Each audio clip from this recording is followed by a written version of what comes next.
Sponsored by AC Designs. So this tornado watch in effect until 5 p.m. Really all of this as forecast, right? Because we knew those ingredients were there today to see the severe weather. We had that slight risk from the Storm Prediction Center out in Norman, Oklahoma, all right? And they upgraded all of us to really be included in that slight risk today. And as we've seen, this tornado watch kind of going through the entire area. And now really Nassau, Duval, and then the rest of Central and Northeast Florida here. So we'll keep an eye out for any threat of rotating storms and be on the lookout for any tornado warnings. As I've also told you today, maybe you've heard us harp on it before, that First Coast News app is a very good tool, especially on a day like today where actually that NOAA weather radio transmitter in Palatka is being moved. And so those alerts that people would normally and traditionally get from those weather radios are not available for portions of Clay, also St. John's, Putnam, and Flagler counties. So very important today that you have a way to receive those warnings, and that First Coast News app can do it for you.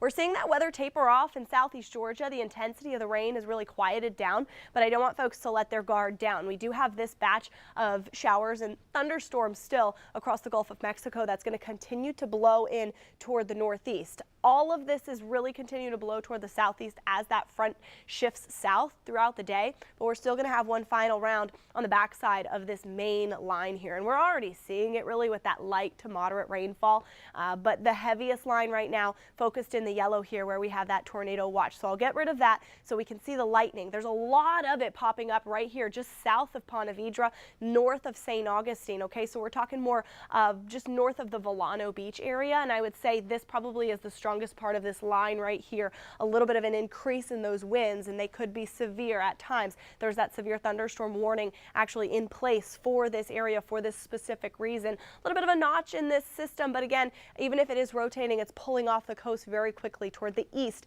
at about 35 miles an hour. So to time this out, the worst of it going to continue to pull through South Ponte Vedra Beach there, Casacola, and then eventually out toward Volano, St. Augustine by 12:35. So in the next 10-15 minutes, Anastasia Island. It's time to pack it up because you're probably already hearing the thunder, all right, and maybe even seeing those flashes. Now the heaviest of the rain fading out through Sawgrass, down through Roscoe as we head toward Palm Valley Road, 20-mile Nocatee. But man, you've been getting slammed with some very heavy rain in the last 20 minutes or so. Down through Durban, US 1, that route all the way down to St. Augustine, it's very wet. Likely some ponding, some hydroplaning concerns.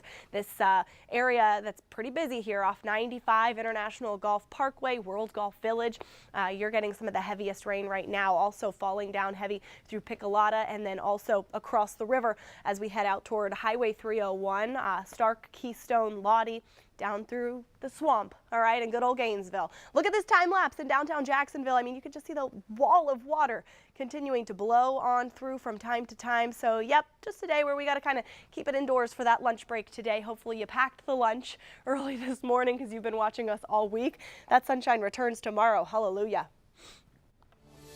As we monitor the storms on the First Coast, we are on your side with a few things to keep in mind after these storms go by. So remember, never touch any downed or low-hanging power lines. Never pull tree limbs off of power lines yourself or enter areas where debris or trees have fallen because downed lines may be in that wreckage and you just may not see it.